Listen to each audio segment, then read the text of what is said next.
Bien, hola a todos, buenos días. Muchachos, buenos días.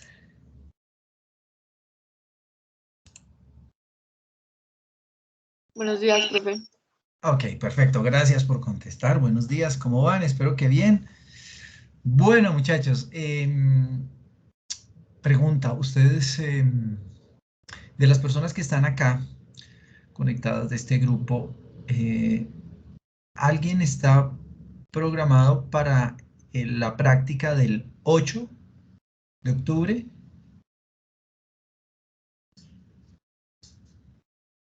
en este grupo de los 16 que están conectados? Profe, yo creo. Yo creo, no, a ver, ¿cómo así que yo creo? Yo les envié un correo con un enlace para que se registraran, ¿sí? Para los del 4 y para los del 8. Bien, Yo estoy para el 8, profe. listo. ¿Y tienes algún A ver, lo que pasa es que hay varias personas que me han dicho que se les cruza esa práctica con otra. Creo que es con fisiología, algo así. ¿Tú tienes ese problema, Dayan, o no? No, profe. Ah, ok, listo. Bueno, era para eso, porque efectivamente, bueno, si se les cruza, em, pues lo que yo les decía a varios, bueno, yo eso pues no lo manejo, a mí simplemente me pasan unas fechas al inicio de semestre, los docentes no sabemos si eso se llega a cruzar o no, si para los estudiantes se les cruza alguna actividad, pues la idea de ellos es que ajusten sus tiempos para que no suceda eso. Pero bueno, entonces no, pues, no les voy a decir qué es lo que la propuesta, porque pues en este caso aquí a ti no se te cruza, que por ahora creo que eres la única que está para el 8. Bueno, no, listos. Ok, uno era eso. Eh, dos, no, se me olvidó qué era. Bueno, creo que ya están viendo la presentación. Vamos a iniciar, porque solo tenemos estas 2 horitas. Y la idea es que entre hoy y mañana terminemos la evaluación de tracto gastrointestinal e iniciemos con urinario. Bien. Em, por fechas, hoy es 29, la semana, bueno, yo tengo que mirar bien el plan de aula porque se aproxima una evaluación, ¿de acuerdo? Y esa, no, es la semana del más o menos del 19-20, es decir, yo creo que ahí tendrían el módulo, no, sí, lo tendrían conmigo, y esa semana, yo les aviso con tiempo, es una semana para aplicar un parcial, ¿de acuerdo? Una evaluación que es acumulativa y serían de los temas que hasta este momento hemos visto, ¿bien? O hasta los que lleguemos hasta ahí. También vamos a hacer una distribución hoy de grupos para seminarios para la evaluación neurológica o de sistema nervioso central en perros y gatos, que esa la van a desarrollar ustedes, ¿listo? Y la van a desarrollar de esta semana en 15, es decir, cuando nos volvamos a encontrar en la siguiente semana, ¿no? Bueno, pero ahorita hacemos la distribución de grupos. Bueno, entonces, vamos a iniciar. Ahí se está viendo mi presentación, ¿cierto? Ya se ve, Sí, confírmeme a profe. alguien, porfa. Listo. Si no estoy mal, creo que habíamos llegado hasta acá, ¿cierto? Cuando estábamos hablando de sistema gastrointestinal, vimos cronometría dentaria, ¿cierto? Creo que lo último fue esto, la nomenclatura triadán, los cuadrantes que hablábamos, 100, 200, 300, 400, bueno, el perro y en el gato, y la nomenclatura pues que se le da a cada una de esas piezas dentarias, ¿cierto? Y hablamos de cronometría y de la edad, bueno, ¿sí o no? Creo que eso fue lo último, si alguien lo recuerda un poco. Sí, profe, ya hemos quedado. ¿Listos? Bueno, entonces sigamos para que terminemos este tracto gastrointestinal. Bueno, pues bueno, este es otro diagrama que igual nos muestra la nomenclatura triadán, ¿cierto? Por los cuadrantes. Aquí, digamos que con este diagrama estamos mejor ubicado. Recuerden que siempre va en sentido de las manecillas del reloj y de acuerdo a la pieza dentaria, ¿cierto? Que falte, o que esté deteriorada o lesionada o herida, bueno, pues nos referimos a esa pieza dentaria de acuerdo al número y asimismo va a quedar consignado en la historia clínica. Bien, bueno, creo que hasta ahí habíamos llegado. Y eso era la evaluación, digamos, inicial, ¿no? De todas maneras, como estamos evaluando, recuerden todas las herramientas que tenemos para evaluar, ¿no? Desde la inspección, palpación, auscultación, percusión, olfacción, bueno, todas esas herramientas. Dentro de la inspección y palpación, que son de las que más vamos a utilizar en este caso, pues está también la exploración de la vía oral, ¿cierto? De toda la cavidad oral. Ya vimos piezas dentarias, ahora ¿qué hay que ver? Pues el resto de órganos subyacentes que están en la cavidad oral, ¿cierto? Entonces, paladar blando, paladar duro, la lengua, ¿cierto? Que también es un componente del tracto gastrointestinal, bien, faringe, bien, y en general, pues todo el aspecto general pues de la cavidad oral. La técnica para hacer la apertura, creo que lo veíamos en alguna de las prácticas, ¿cierto? Coger muy bien la caña nasal del perro, empujar los carrillos, ¿cierto? Las mejillas hacia adentro, los carrillos del perro para poder acceder a la vía oral y pues con ayuda de pronto de una fuente de luz, si lo requiero, ¿cierto? Hacer una inspección más en detalle de esa cavidad oral. Bien, que se hace muy rápido, que en la gran mayoría de caninos y felinos es fácil hacerlo, ¿bien? Si ya requiero hacer alguna inspección un poco más en detalle, y el animal es un poco más complejo y entonces de pronto no se deja coger la boca, me tira a morder o algo y entonces pues con un bozal no lo voy a poder acceder, pues plan B, ¿cuál es? Pues habría que sedar al animal porque tengo que acceder porque quizá el motivo de consulta o mi orientación clínica está aquí el problema o tengo que solucionarlo acá. Ejemplo, ¿no? Y de pronto lo hemos visto, no sé, el animal se comió algo y tiene parte, un cuerpo extraño incrustado, ¿cierto? Que necesito acceder para poderlo sacar. El gato que se comió algo, hay veces se ponen a jugar con agujas y con el hilo y resultan masticándolo y se clavan las agujas. Entonces también, o tiene que ser un gato muy manso o tener muy buena ayuda para que el técnico u otro colega le abra muy bien la boca para nosotros poder acceder y poder sacar ese cuerpo extraño si se requiriera. Bien. Después de ahí, ¿qué pasamos? Pues listo, empezamos a bajar, recuerden, tracto gastrointestinal. Entonces, esófago, ¿cierto? Que es un músculo liso. Recuerden que aquí en esófago, entonces, pues es palpar la ubicación no es fácilmente identificable, ¿no? Así como sentimos la tráquea y sacábamos, estimulábamos, perdón, reflejo tusígeno, pues en el esófago reflejo de glutorio, ¿cierto? Y pues simplemente lo palpamos desde su porción dorsal hasta su porción ventral, ¿bien? ¿Qué estamos básicamente acá haciendo dentro de la palpación? Identificando si hay heridas, ¿sí? Si hay deformidades, si hay dolor, ¿bien? Y si de pronto se pueden evidenciar algún tipo de sangrado. Entonces, se utiliza a veces esta mnemotecnia, ¿no? El ED2. Uy, ¿qué es eso? Heridas, deformidades, dolor, sangrados. Bien, ¿qué es lo que vamos a identificar cuando estamos palpando? Pero recuerden que en el esófago, ¿cierto? Al ser un músculo liso, en el esófago se pueden llegar a generar, ejemplo, ¿no? Divertículos, que se forman como unas bolsitas. Y entonces en esas bolsas, en esos espacios, ¿bien? Se acumula líquido, se puede acumular alimento. Recuerden que el animal cuando va a comer, pues él eh, está de pie y agacha la cabeza. Entonces, no me ayuda tanto la gravedad.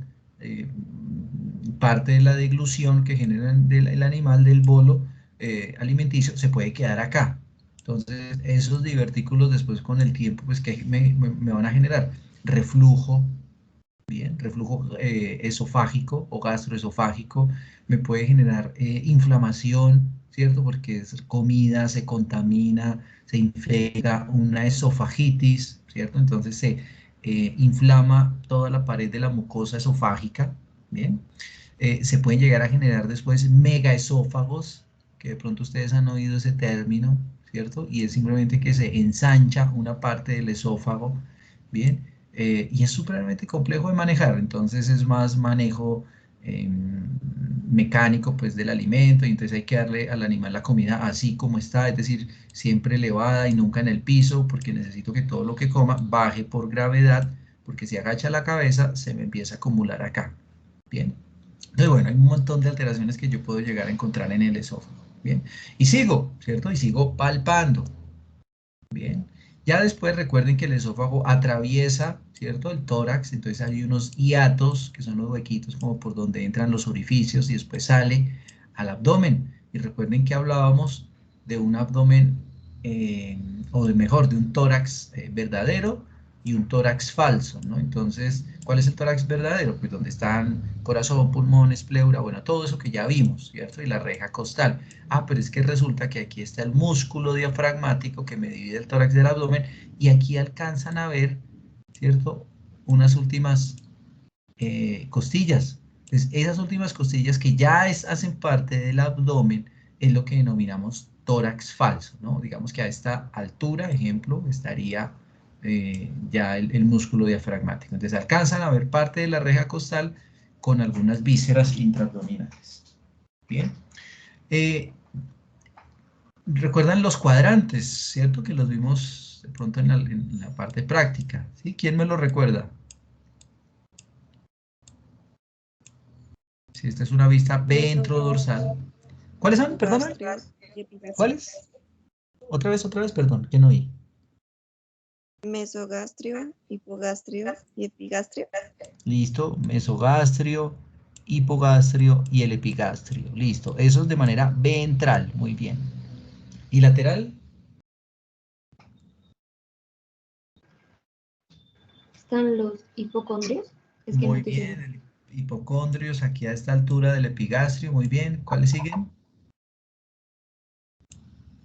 Región umbilical derecha e izquierda. Muy bien, región umbilical derecha e izquierda. Y después, La Fosa fosa ilíaca o paralumbar. fosa ilíaca y fosa paralumbar. Muy bien. ¿Quién participó ahí? Fuimos hartas personas, profe. Yo soy Valentina Durán. Bueno, listo, muy bien, Valentina. Bueno, ok. Entonces, generalmente, pues el animal no se va a acostar, ¿cierto? No, pero vamos a hacer la exploración y la palpación estando el animal de pie. Y empezamos a tocar de acuerdo a estos cuadrantes. Y vamos palpando, ¿cierto? Vamos utilizando, recuerden que la palpación abdominal se hace a una mano o a dos manos, ¿cierto? Siempre tratando como de identificar, de cerrar, haciendo un barrido, ¿cierto? El barrido va antero-posterior, ¿cierto? O cráneo caudal y dorso ventral. Entonces voy haciendo esa palpación de adelante hacia atrás y de arriba hacia abajo. Bien, palpando e identificando qué víscera, qué órgano intraabdominal estoy muy posiblemente palpando, ¿cierto? A partir de esos cuadrantes. Eh, Miren, en esta foto que está ese animal del lado izquierdo, ¿cierto? De frente nuestro. Eh, y aquí, ¿cierto? El veterinario está introduciendo dos dedos por debajo, ¿cierto? De la reja costal, allá. ¿Qué estará tocando ahí? ¿Qué víscera estará ahí en ese punto?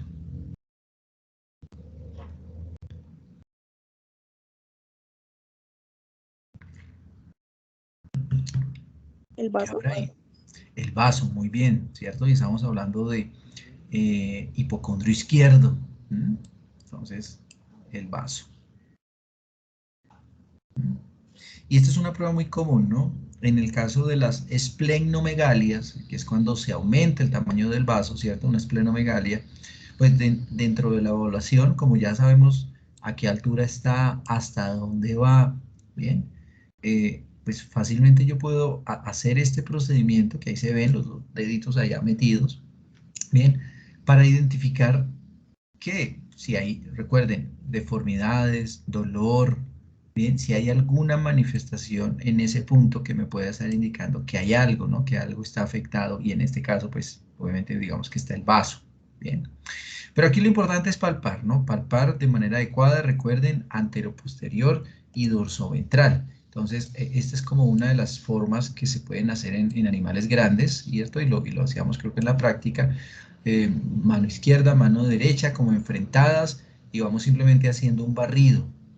El abdomen normal es un abdomen blando, ¿cierto? Es un abdomen que se deja palpar sin problema, ¿bien? Cualquier alteración diferente a esa, pues ya hay algo, ¿cierto? Ya es una señal de alerta. El animal se tensione, genere dolor, o que identifique yo, ¿cierto? Dentro de esos cuadrantes, dependiendo de lo que esté tocando, que pronto puede haber algo inusual, ¿no? Una masa, ¿sí? Ojo con confundir esas masas con bolo fecal, porque puede pasar, ¿sí? Miren en esta placa parte de bolo fecal.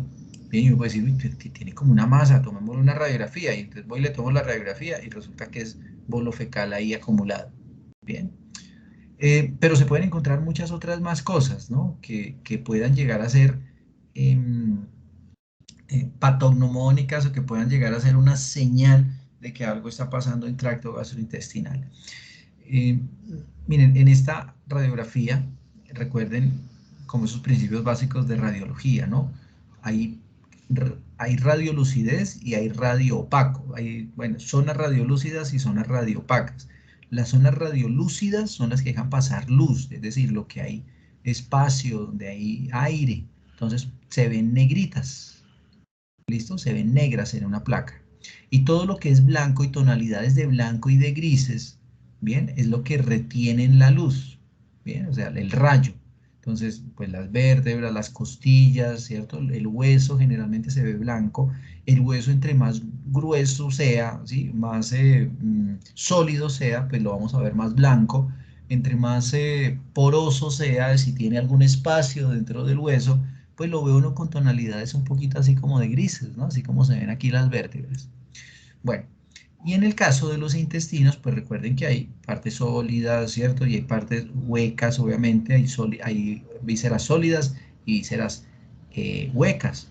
Bien, y entonces ahí se pueden observar muchas cosas, ¿no? Desde contenido, en este caso, estos punticos blancos que se ven acá, bien, son cálculos.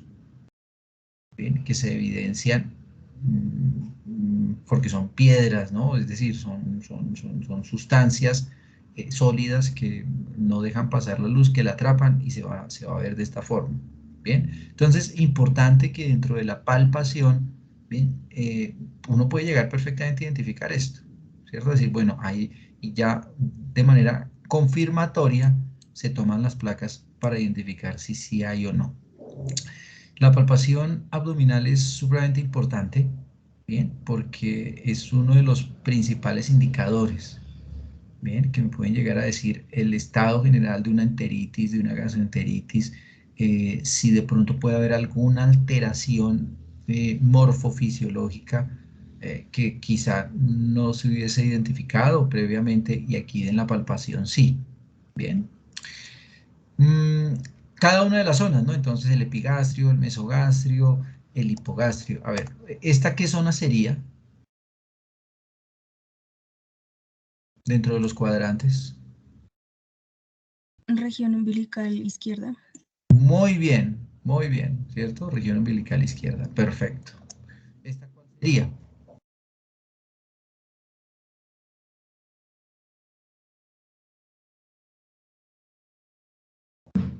Mano a cada lado. Región lumbar. Muy bien, entonces las regiones ilíacas o las fosas paralumbares o fosas ilíacas. Muy bien. Entonces, ¿y aquí qué encontraríamos? En el macho, ¿no? Siendo un macho.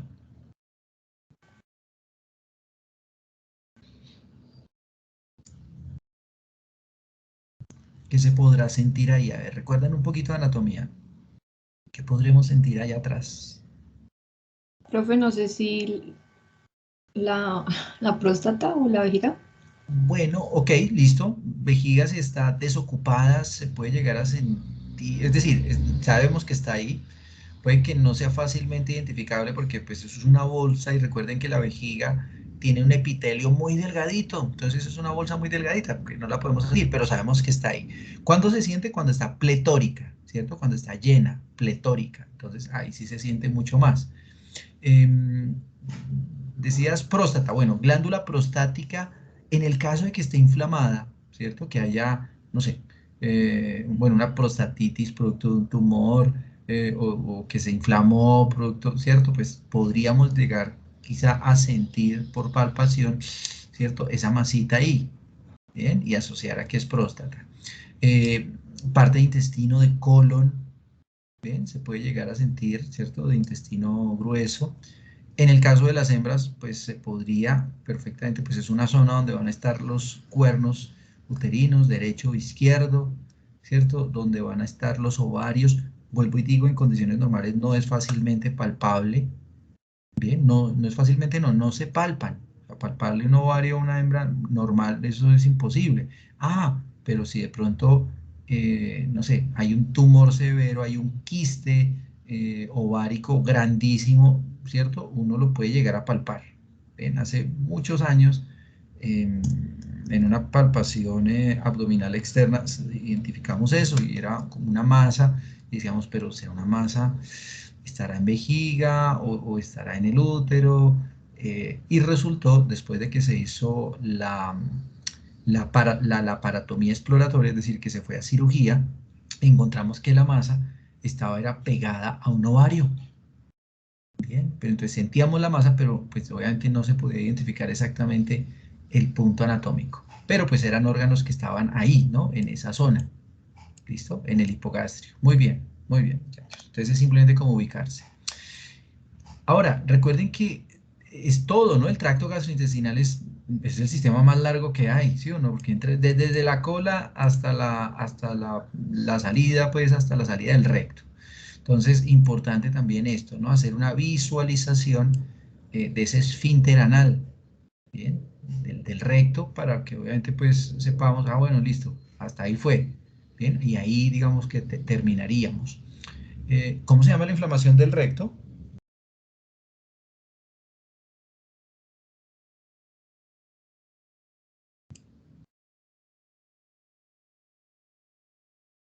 ¿Alguien sabe? Las famosas, porque podemos estar evidenciando todo, y aquí llegamos y, uy, está de pronto altamente inflamado. Entonces tiene una, ¿Proctitis? muy bien, una Pues, proctitis, perfecto, una proctitis, bien, que puede estar derivada de muchas cosas. Ahora vamos a ver qué guías podemos llegar a tener en cuenta. Puede haber un prolapso rectal también, ¿no? Que se da, digamos que no muy común en perros, en gatos tampoco, es un poco raro, salvo, ¿cierto? Que haya habido una lesión a nivel de peristaltismo, diarreas demasiado crónicas, sin tratar, obviamente que ya pues sobrellevaron a que el músculo, ese músculo liso del recto pues se haya salido, ¿bien? O por iatrogenias, es decir, que haya sido inducido por algo. Bien, bueno, que en esos casos también se da, ¿no? También se da. Bueno, entonces, palpación. Puedo percutir, realmente el abdomen no es fácilmente percutible, ¿no? Uno puede medio golpear, pero no es un indicativo muy, digamos, muy marcado dentro del examen, pero se puede hacer, ¿de acuerdo? Se puede hacer, obviamente, dígito digital. En esos casos es mejor tener el perro muchas veces acostado, bien, es decir, boca arriba o dorso ventral, bien, o en decúbito dorsal, también le dicen en decúbito supino, bien, y ahí sí, entonces dígito digital, puedo, ¿cierto? Colocar dígito digital y hacerlo. Si lo quieren hacer estando el perro de pie, pues también, pero hay veces no es tan fácil, sobre todo cómodamente, pues para nosotros no va a ser tan fácil. Y me puede dar un indicador, ¿no? Sonidos submate, ciertos sonidos de pronto timpánicos en alguna zona si está desocupado el abdomen. Mm, ¿Puedo auscultar? Claro que sí, podemos auscultar también. Pues, ¿qué vamos a sentir básicamente? Los borborigmos, ¿cierto?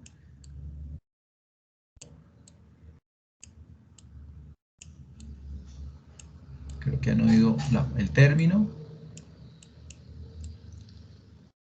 ¿Listo? Los borborismos. Entonces, los borborismos no es más sino ese aumento en el peristaltismo y pues hay borborismos normales, ¿cierto? Los ruidos normales. Puede haber atonía, es decir, que hay disminución en el borborismo, o puede haber aumento, ¿no? Entonces, diarreas, casos muchas veces de enfermedades crónicas que cursen con enteritis, pues va a estar aumentado, ¿cierto? Esos ruidos aumentadísimos. Puede estar disminuido por medicamentos, puede estar disminuidos por atonía intestinal, ¿cierto? Por constipaciones intestinales, que ahora pues vamos a hablar de esa palabrita, ¿bien? O por disquexias, por dificultad también. Bien, pero en general pues vamos a encontrar siempre unos ruidos normales y siempre es bueno que auscultemos abdomen para saber si esa función pues está de manera correcta. Entonces, vamos a hablar de esto, miren, de cada uno de estos, ¿cierto? Los hallazgos clínicos que encontramos. La disfagia y la regurgitación, el vómito, la diarrea, la constipación y disquexia y la ictericia. ¿Qué es disfagia?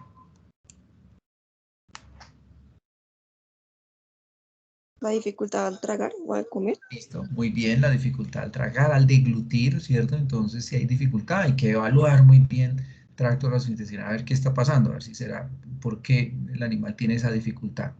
Bien, una parálisis faríngea, alguna obstrucción, ¿cierto? Una esofagitis puede estar produciendo dolor y entonces por el animal no puede tragar de manera adecuada. Bien, bueno, en fin. La regurgitación, entonces, también, bueno, vamos a hablar de cada una de ellas y empecemos con la primera. Entonces, ¿qué es disfagia? Les decía, pues ya ustedes lo definieron, ya lo saben qué es. Y hay que definir la disfagia y asociarla mucho con regurgitación, porque es lo que generalmente uno observa. Entonces, aparte que se le dificulta tragar, el animal regurgita. Bien, y recuerdan que en algún momento, creería, hablábamos muy bien de la diferencia entre vómito y regurgitación, ¿cierto? ¿Alguien lo recuerda? ¿Alguien me lo aclara? ¿Cuál es la diferencia entre vómito y regurgitación? Las arcadas, profe. Ujú. Pero, ¿qué más? ¿Qué más? O sea, explíquenmelo un poquito más. Profe, que en la regurgitación se devuelve el alimento como tal cual lo ingirió y en el vómito saldría pues como digerido, o sea, con líquido y demás. Ok, bueno, ese es otro punto, muy bien. Las arqueadas, entonces muy bien, pero en el vómito hay arqueadas, ¿cierto? En la regurgitación generalmente suelen no haber arqueadas. El vómito es más expulsivo, o sea, es como que explota, ¿cierto? Y bota, mientras que la regurgitación muchas veces no, y puede ir regurgitando de manera leve o en algunos casos acelerada.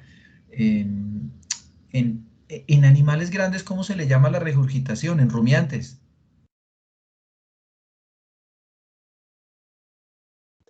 Rumia. Rumia, muy bien, perfecto, listo. Que simplemente como para hacer una comparación, ¿cierto? En monogástricos, en este caso, perros y gatos, pues no rumian, ¿cierto? Entonces, pues no tendrían por qué regurgitar. En muchas situaciones, como les decía, pues se asocia que a enfermedades orofaringeas o enfermedades esofágicas, ¿cierto? Ya les decía, orofaringeas, ¿cierto? O esofágicas. Eh, una esofagitis, inflamación, estenosis, ¿cierto? Que se cierra un poco el canal esofágico por muchas razones, ¿bien? Que se inflamó, bueno, que haya de pronto alguna obstrucción de la vía, ¿bien? Digestiva, que puede pasar, se tragó algo y está ahí atorado, pero no en vía respiratoria, que le genere dificultad, muchas veces respiratoria y bueno, y que se puede ahogar, sino que está es en esófago. El animal pues igual sigue respirando normal, pero tiene una obstrucción esofágica, ¿bien? No hay paso de agua, hay un reflujo constantemente, ¿cierto? Es esofágico. Y bueno, digamos que esa sería como una de esas causas, pues, que podemos llegar a encontrar.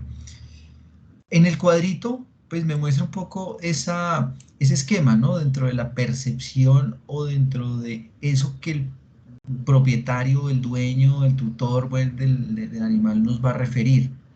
Bien, y es que o vomita mucho, ojo con la diferencia porque ellos nos pueden decir, no, es que está vomitando cada vez que come vomita. Entonces, ojo porque muy posiblemente él no sabe la diferencia entre el vómito y la regurgitación y entonces hay que explicarle, que decirle, bueno, pero hace arqueadas o algo. No, no, no, come y ¡puf! Se le sale, entonces vomita. Y bueno, ya resulta que pues no es vómito, es que es regurgitación y entonces podemos empezar a asociar esos procesos. Bien.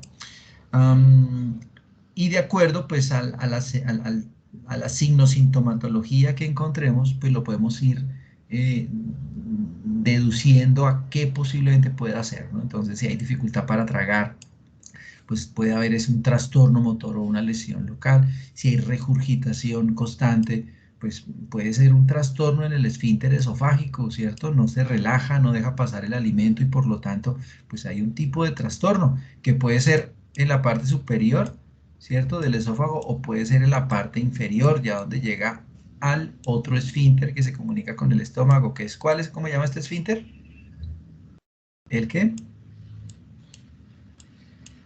Y aquí hay otro que es de salida, ¿no? De vaciamiento gástrico. ¿Cómo se llama este esfínter? Esofágico. ¿Cardia? El cardias, muy bien, ¿cierto? El cardias, bien. El esofágico es aquí hacia la entrada, bien. Faringe, esófago, entonces aquí traga, aquí hay un esfínter, bien, que facilita el paso. Entonces se relaja mucho este, pues entonces se devuelve el alimento, bien.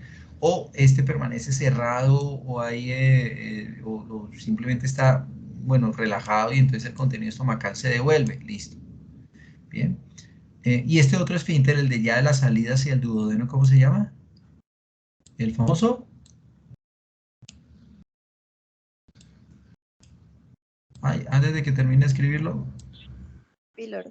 el píloro, ¿sí? Bueno, entonces de acuerdo a eso, pues vamos deduciendo, ¿no? Entonces, ahora, si el animal lo que me muestra es una hematemesis, que es como ese vómito o regurgitación con sangre, ¿recuerdan el término que hablábamos de epístasis, hemoptisis, que es tos con sangre, y hematemesis? Ah, hematemesis ya es el vómito o la regurgitación con sangre. Entonces, yo puedo asociar a hemorragias de la mucosa gástrica o esofágica, ¿bien? O por algún tipo de trauma que haya llegado a tener el animal, ¿bien? O por alguna neoplasia, o por problemas de ulceración gástrica, muchas veces esas úlceras sangran y entonces, ¿qué hacen? Producen hematemesis, ¿bien? Profe, Mire, dime. digamos, el hecho de que también coman muy rápido también puede producir regurgitación, ¿cierto? Sí, claro que sí. Entonces recuerden que no todo está asociado a procesos, digamos, infecciosos o patológicos, sino que hay también condiciones inorgánicas. ¿Cuál es una condición inorgánica? Que el perro trague, o sea, trague, que no mastique de manera adecuada, ¿cierto? Que tenga como esas taras o esos vicios. Y entonces, claro, al llenarse mucho el estómago de un volumen alto, pues simplemente hay como un reflejo de sifón y es devolver parte de ese alimento que no está digerido, entonces regurgita o puede vomitar. Y hay muchas cosas, ¿no?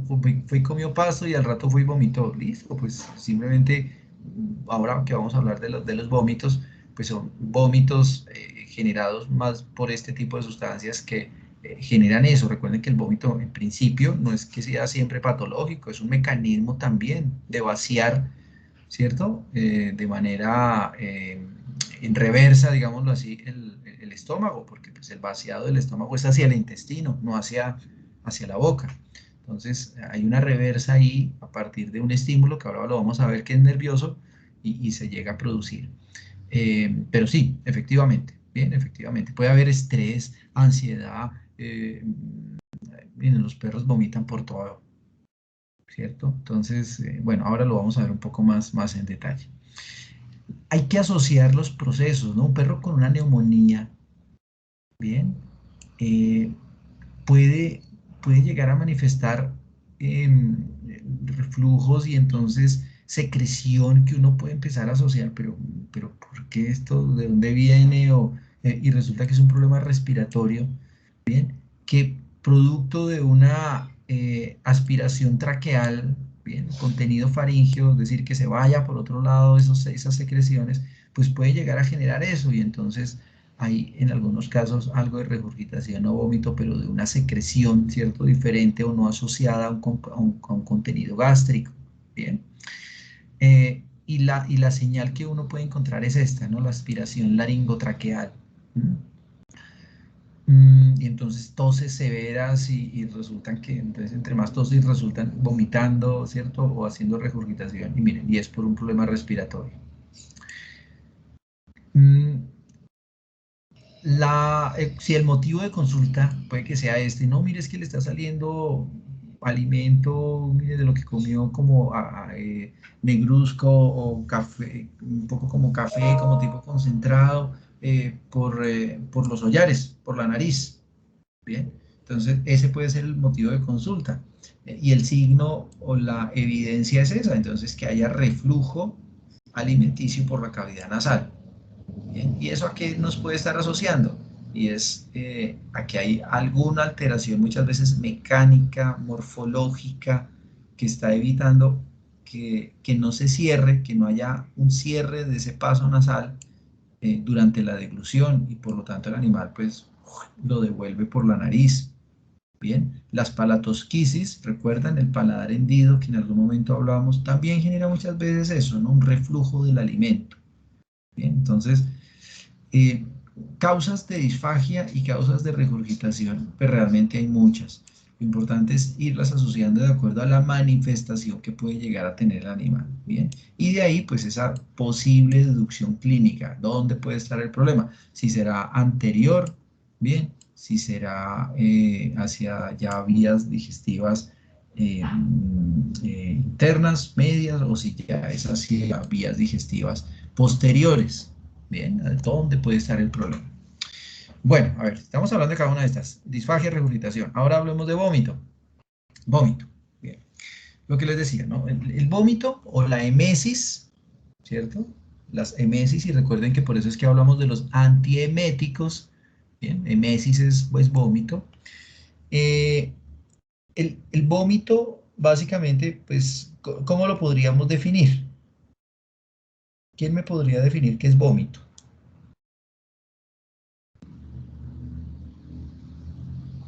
Cuando le dicen, venga, usted que estudia medicina veterinaria, que es médico, me piden que definamos qué es vómito. ¿Cómo lo podríamos definir? Profe, sería como la expulsión violenta del contenido gástrico. ¿Listo? Perfecto, sí, es eso básicamente, ¿no? Recuerden que el vómito o las emesis son eso, ¿no? Son una serie de impulsos que parten de donde, desde un punto en el sistema nervioso central, ¿cierto? Que es el bulbo raquídeo, donde se encuentra ese centro del vómito que se estimula, ¿bien? Que se puede tener una estimulación pues, directa a partir de, ¿bien? Neurotransmisores, ¿sí? Que aquí los vemos, entonces existe una zona gatillo quimiorreceptora, ¿cierto? Esos receptores que pueden estimular ese bulbo raquídeo y por ende el animal empieza a vomitar, ¿bien? Ah, pero es que el sistema vestibular, ¿bien? A partir del octavo par craneal, que es el vestíbulo coclear, recuerden que es el tema del equilibrio, también puede hacer perfectamente que se estimule ese bulbo raquídeo y por ende que el animal empiece a vomitar, ¿cierto?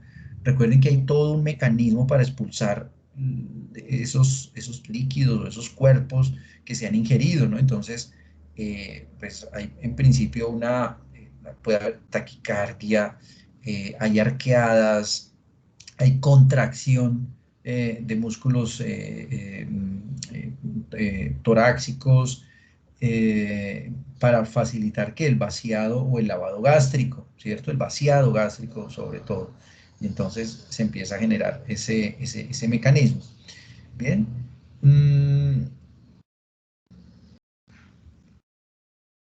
El par craneal décimo, ¿cierto? Sí, décimo, que es el nervio vago. Ustedes ya lo han oído y más adelante lo vamos a hablar con neurológico.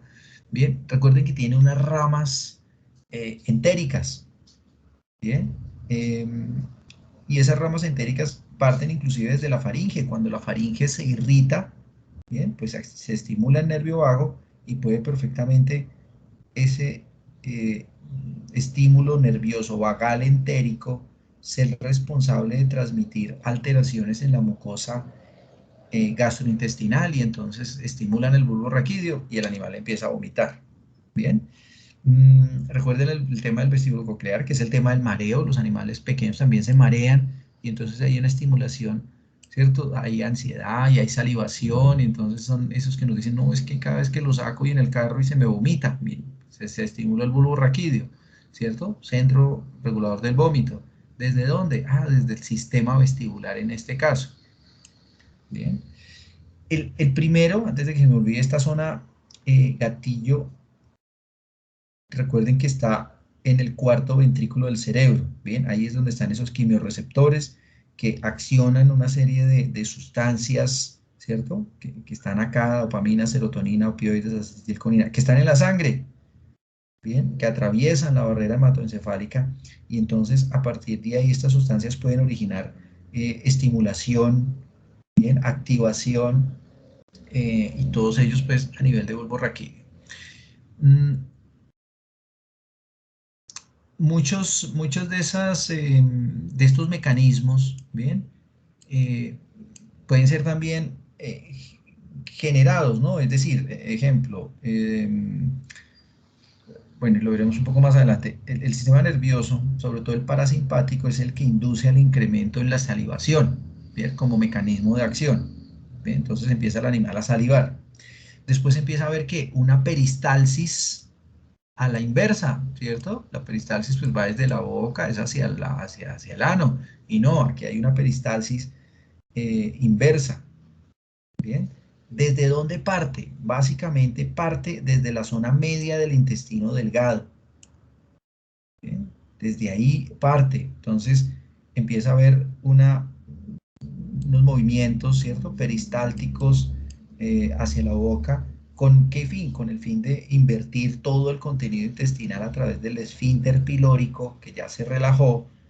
Bien. Después de eso hay un descenso en la presión intratorácica. Bien. El animal generalmente empieza si se han dado cuenta, a generar una inspiración forzada. ¿Sí? La glotis se cierra. Bien. Hay aumento de la presión intraabdominal. ¿A causa de qué? De la contracción de la musculatura abdominal. ¿Qué hace? Que ocasiona que todo el alimento, ¿cierto? El quimo, ¿bien? Ascienda por el esófago. ¿Bien? Es decir, el peristaltismo inverso va desde la mitad del intestino delgado hasta el estómago. ¿Bien? Entonces, entró por el píloro. Aquí lo que se genera es un aumento en la presión intraabdominal, ¿bien? Hay contracción de la musculatura abdominal, esto hace que se eleve, o sea, manda el alimento, el quimo, ¿bien? Por el esófago, ahí no hay peristaltismo, ¿bien? El esfínter esofágico se relaja, ¿bien? Todo esto recuerden que es toda una respuesta motora, ¿y qué pasa? El animal vomita. Recuerden que yo les decía que desde el sistema nervioso parasimpático se incrementa la salivación, pero el sistema nervioso simpático también actúa aquí, y es que, ¿qué hace? Que aumente la frecuencia cardíaca, ¿bien? Y aumenta también la permeabilidad de muchas glándulas sudoríparas. En el caso del perro, ¿cierto? Que están pues, un poco más ocultas, no es fácilmente identificable, pero en otras especies, incluyendo el hombre, ¿cierto? Como mamíferos que somos, esa permeabilidad de esas glándulas hace que haya un aumento en la sudoración. Por eso, si recuerdan, ¿cierto? Cuando han vomitado, eh, generalmente vomita uno, ¿cierto? Se aumentó la frecuencia cardíaca, y se produce diaforesis, un poco de sudoración, ¿no? Queda uno como sudando, ¿bien? Y es toda ese mecanismo de acción fisiológico que se genera en el vómito, ¿bien? Entonces, hay que entender primero esto, muchachos, ¿cierto? No es solamente propedéutica, no, sí, vomita o no vomita, listo, pero hay que entender bien esto, esos mecanismos de acción del vómito, para de ahí en adelante, pues empezaron a decir, bueno, la causa puede ser esta, es este tipo de desorden, es una alergia, bueno, en fin, y saber qué hacer, ¿no? Más adelante, porque la idea finalmente es eso, mandar una terapéutica. Bueno, y aquí está, Profe, ¿no? Aquí está, señora. qué pena. Digamos, en caso de que el animal, por ejemplo, un gato, eh, vomite, pero digamos que no sea como tal alimento, sino como que sea, o sea, el contenido sea diferente, en ese caso es exactamente igual o, ¿sí me hago entender? En cuanto al mecanismo de acción, sí, es igual, es decir, no fue alimento, pero no sé, como pasto, alguna otra cosa, un cuerpo extraño, ¿bien? Siempre va a haber un acto reflejo, en este caso, miren cómo lo dice acá, un acto reflejo, que incluye esas tres acciones que yo les decía, bueno, las cuatro acciones, perdón, no son tres, son cuatro acciones que les decía, el parasimpático, el peristaltismo a la inversa, la presión intratorácica y finalmente el simpático. Ahora, lo otro es, que de pronto hacia allá va tu pregunta, es, efectivamente, no siempre vomitan alimento, ¿bien? Pueden vomitar un montón de otras cosas, ¿no? Espuma, hiperacidez, bilis, ¿cierto? Entonces, lo otro son las características que llegue a tener el vómito, ¿bien? Entonces, esto también es un gradiente, algo que me va a servir a identificar un poquito qué tipo de trastorno puede llegar a tener. ¿Sí? ¿Sí es por ahí tu pregunta o...? Sí, profe, estuvo perfecto, gracias. Listo. Entonces, eso sí, entonces, claro, hay que mirar, venga, cuántas veces ha vomitado, qué ha vomitado, mm, sí, qué características tiene el vómito, bien, venga, trajo una muestra o no, hay gente que dice, no, pues, que voy a traer una muestra de eso, qué asco, que no. Bueno, pero es que todo eso nos ayuda un poco para mirar esas características del vómito. Es que hay vómitos, ejemplo, fecaloides, entonces son vómitos que vienen es más de intestino. Hay vómitos muy, digamos que con hiperacidez y espuma y como baba. Listo. Hay vómitos de alimento no digerido. Hay vómitos con alimento parcialmente digerido. Bueno, y esas características de ese vómito es lo que me orienta un poco hacia qué puede llegar a tener. Entonces miren que aquí lo vemos en este cuadrito. Así igual vamos a hablar con las diarreas. Trastornos gástricos. Eh, Básicamente, ¿cierto? Trastornos gástricos eh, están muy asociados a enfermedades, bien sea, bueno, virales, bacterianas, parasitarias, bien, eh, cuerpos extraños, mmm, también me puede dar un poco eh,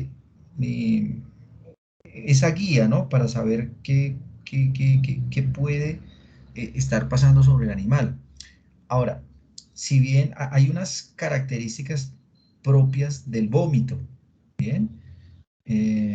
Aunque pues digamos que no es a ver, no es una guía 100%, digamos, evidente, pero hay algunos estándares que nos pueden ayudar un poco a contemplar, digamos, el color, la consistencia, para saber eh, a qué puede estar orientado ese vómito, ¿no? Es decir, qué características inicialmente puede llegar a tener el vómito para saber uno qué puede ser. Pero vuelvo y digo, es que no, eso es supremamente subjetivo. Eh, ¿Por qué? Pues porque vomitan por todo. Bien, entonces decir, no, pues es que el vómito amarillo en los perros indica que tiene una alteración hepática y entonces porque es un vómito biliar. Sí, puede que sí, y usted después se va a mirar hígado, páncreas, bueno, y va a mirar muy bien toda la evaluación en hígado, ¿sí?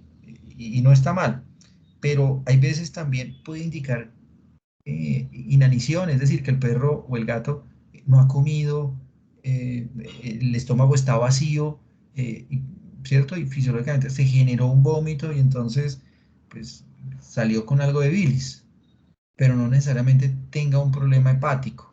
Sí me hago entender, entonces, contemplen eso. Sin embargo, hay guías, ¿no? Hay guías que me pueden llegar a decir, bueno,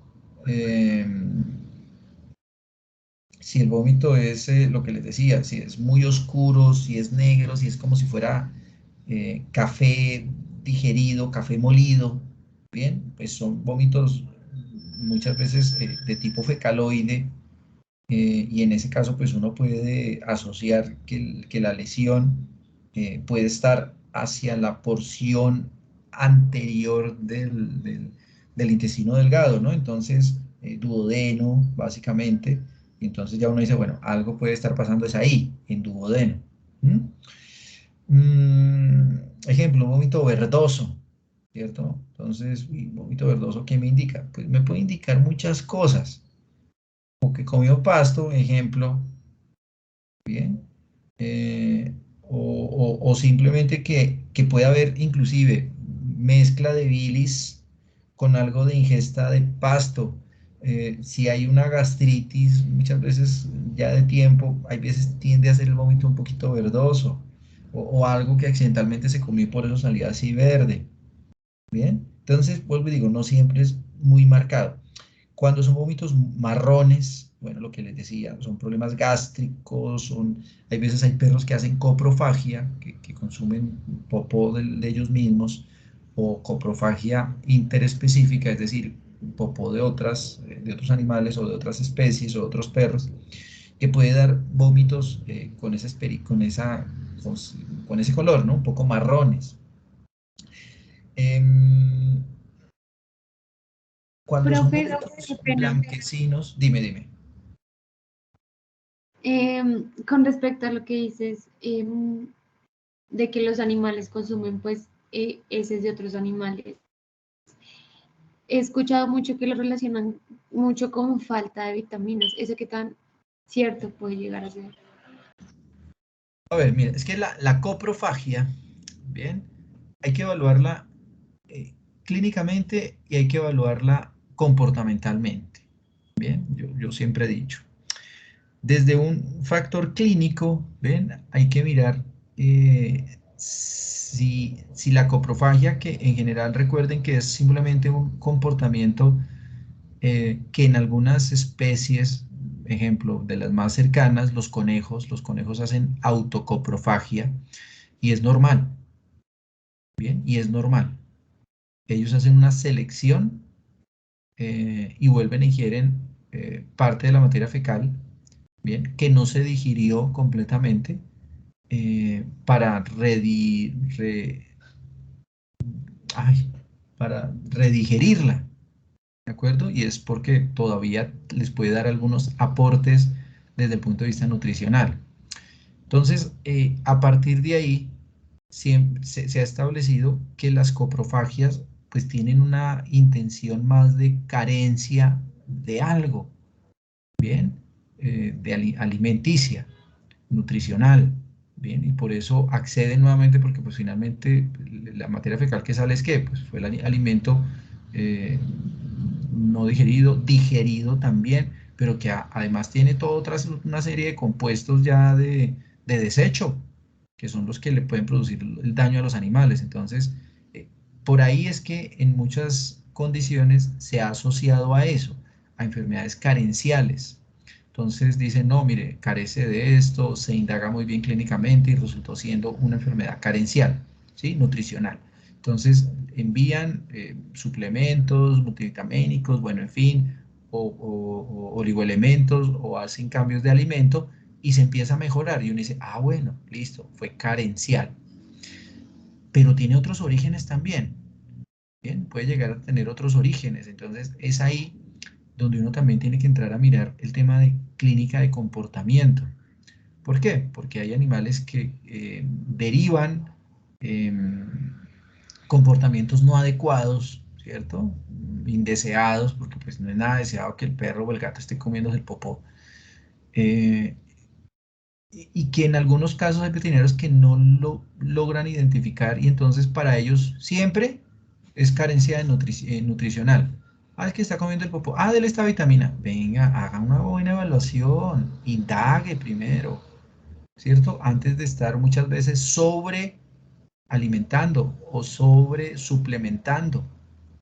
Recuerden que cuando yo sobre suplemento a un animal, también eso le va a traer problemas. Bien, entonces hay que indagar muy bien esa coprofagia porque puede ser comportamental. Y si es comportamental, pues hay que mirar qué la está derivando. Entonces hay coprofagias específicas, interespecíficas, es decir, hay clasificación de las coprofagias. Entonces hay perros, ejemplo, o que se comen su propio popó. Listo. Su propio popó. Hay otros que no se comen su propio popó, sino el popó de otros perros. Bien. Hay otros que no se comen su popó, ni el de otros perros, pero sí el de otras especies. Bien. Ah, en la finca y se comen la del bovino y los ve uno ya mascando la de la vaca, la del caballo. Uy, ojo, eso es una coprofagia diferente, ¿cierto? Porque está comiendo popó de otra especie.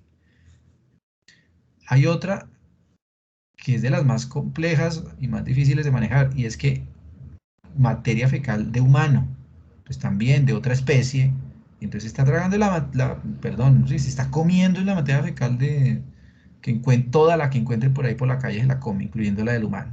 Entonces, eso lo que me puede ya traer son otra serie de problemas. Entonces, ahí no es de, ay, démosle unas vitaminas. No, ojo, porque si es interespecífica entre las otras especies, imagínense la cantidad de porquerías que se está comiendo y que le pueden llegar a generar problemas. Bien, entonces hay que verlo por ambos lados. Clínica y hay que verlo clínica de comportamiento. ¿Listo? Para determinar cuál de todas esas coprofagias pueden ser. Si es auto o es de otros. ¿Sí? Gracias, profe. Espero que te haya aclarado y no te haya enredado más, ¿no? No, sí, sí, aclaro. Bueno, Despejo dudas. igual hay animales grandes que hacen coprofagia, ¿no? Eso no es solo en perros. Yo conocí varios pacientes equinos y se tragaban su propio popó. Pero bueno, eso fue más de comportamiento, no era nutricional. Entonces, bueno, hay características de los vómitos, ¿cierto? Entonces, ejemplo, un vómito negro, ¿cierto? Yo no sé por qué vómito negro como si hubiera tragado tierra, que puede ser, tragó tierra y la vomitó, bueno, pero puede ser también, ejemplo, una neoplasia, un cáncer gástrico puede hacer eso. Ojo, eso va a estar acompañado con otro tipo de signos, síntomas, ¿no? Pérdidas de peso, que a la palpación se siente una masa, ¿cierto? Pues que obviamente el animal esté mucho más enfermo y que una de tantas manifestaciones sea ese vómito, ¿bien? Entonces, bueno, eso como para tenerlo en cuenta. ¿Qué pasa? Los vómitos blancos, bien, o claros, o que la gente dice, mire, es que es como babasa, es como saliva, bien, eh, son vómitos que pueden estar muy asociados a exceso de ejercicio, o hay veces también a- a torsiones gástricas. Bien, una torsión gástrica, entonces toma agua, la devuelve, o la poquita agua que pasa genera espuma y la devuelve. Entonces, vuelvo y digo, es muy subjetivo el tema del vómito. Sin embargo, aquí hay una ayuda, ¿no? Entonces, mire, trastornos gástricos en este tipo de condiciones, ¿cierto? Infecciones, cuerpos extraños, neoplasias, me generan eso. Trastornos intraabdominales, bien, pancreatitis, es decir, que están ahí como subyacentes al estómago. Entonces las pancreatitis, las hepatopatías, las enterocolitis, las obstrucciones intestinales, bueno, peritonitis, nefritis. Miren, un problema renal puede perfectamente estimularme esos 4 mecanismos de acción que vimos, ¿bien? Y generarme vómito, una prostatitis, un piómetra, ¿cierto? Ya las septicemias pues pueden llegarme a generar eso. Si es un trastorno respiratorio, miren, también por respiratorio, pues pueden vomitar. Ya hablamos de la faringitis, de la amigdalitis, de las infecciones virales de vías respiratorias altas, la tos en exceso, ¿cierto? Y a veces vomitan, ¿bien? Lo que la gente dice, no, es que como que llamó al vómito. Bueno, sí, claro, pues llamó al vómito ¿a partir de dónde? Miren, estas, ¿no? De esas zonas quimiogatillos que liberan algunas de esas sustancias químicas y pues generan en el bulbo que lo estimule. Trastornos sistémicos metabólicos también hacen que el animal pueda llegar a vomitar, ¿no? Cetoacidosis, uremias, insuficiencia adrenocortical, intoxicaciones, ¿sí? Son muy comunes. Hay muchas patologías que cursan con vómito, ¿bien? Alteraciones neurológicas también, ¿cierto? Lo que les decía, problemas muchas veces de comportamiento, estrés, ansiedad, ¿cierto? No, ansiedad por separación y el animal empezó a vomitar. ¿Listo? Miedo, dolor, excitación, el mareo tan sencillo que no, se subió al carro, empezó a salivar y vomitó y no he arrancado. Entonces, ¿por qué se marea? ¿No? Pues porque ya genera, ¿cierto? Un contracondicionamiento se llama eso, y es un tipo de trastorno neurológico que obviamente va a afectar el centro regulador del vómito allá en el cerebro. De ahí que la gran mayoría de antieméticos, ¿cierto? No sé si ya empezaron a ver ustedes farmacología, creería que sí, o todavía no. Bueno, de los antieméticos, recuerden, emesis, vómito, antieméticos, entonces anti el vómito, son de origen central, ¿sí? Es decir, que el medicamento va e inhibe de manera central el vómito. Entonces, y son bien efectivos, ¿listo? Entonces, ese es otro trastorno a considerar. Listo, otro de los que ya veíamos en esa lista. Las enteritis, ¿cierto? Las enteritis, y el principal signo es la diarrea, ¿cierto? Que es otro problema complejo, ¿no? Que es uno de esos motivos de consulta bien comunes. Ay, doctor, el perro tiene un poco de diarrea, listo, no le para, bueno, en fin, tiene diarrea. Entonces, aquí es otra vez el panorama, así como hay un panorama, todo un abanico de opciones de vómito, pues en la diarrea también. ¿Listo? Entonces tenemos toda una serie de parámetros a considerar dentro de la diarrea. Entonces, el color de la diarrea, ¿cierto? La consistencia, el olor. La consistencia, digo que no todas las diarreas son líquidas, hay unas ahí medio semilíquidas. Bien. El olor, porque puede ser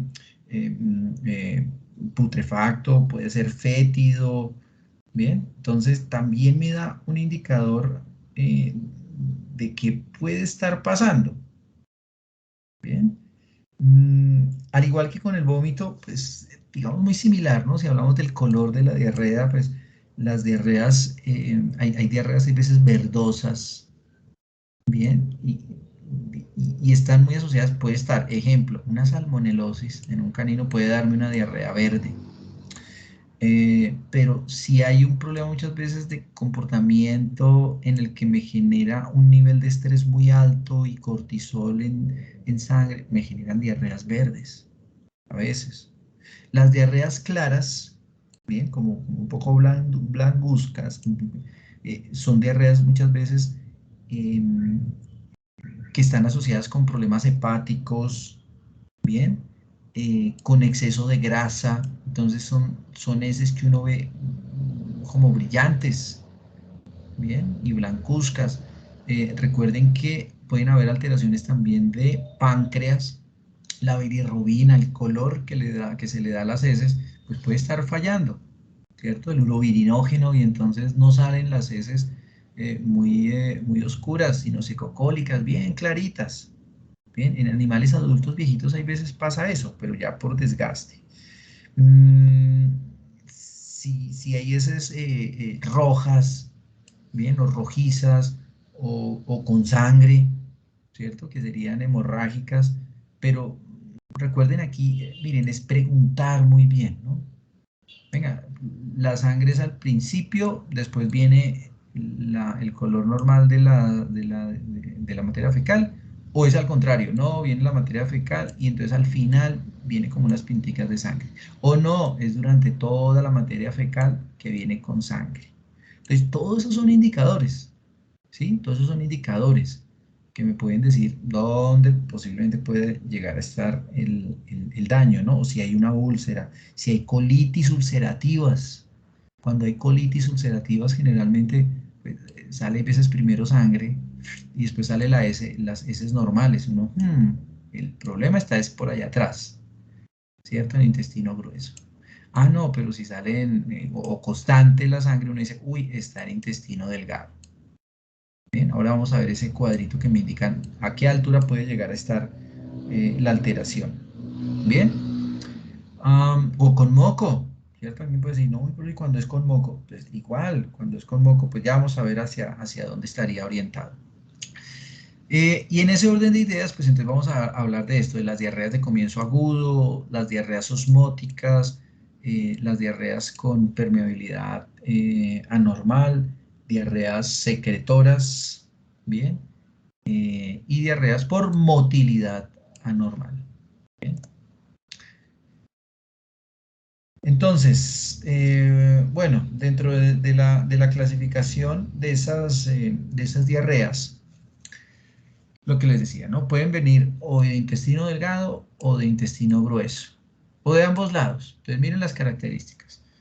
Las diarreas abundantes, ¿cierto? Constantes y abundantes, generalmente suelen estar asociadas a problemas en intestino delgado. Son diarreas que vienen sin moco, ¿bien?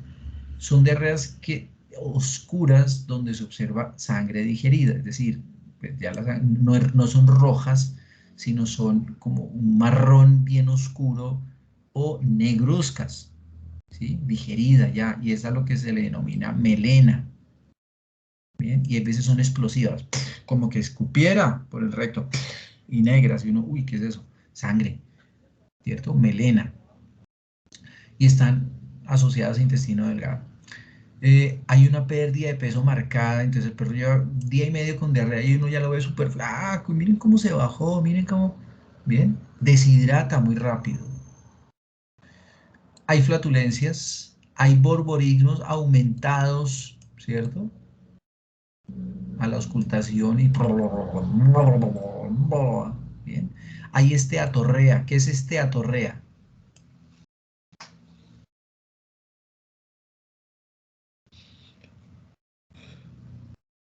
¿Qué es esteatorrea? Grasa en las heces. Dime. ¿No es la grasa en las heces?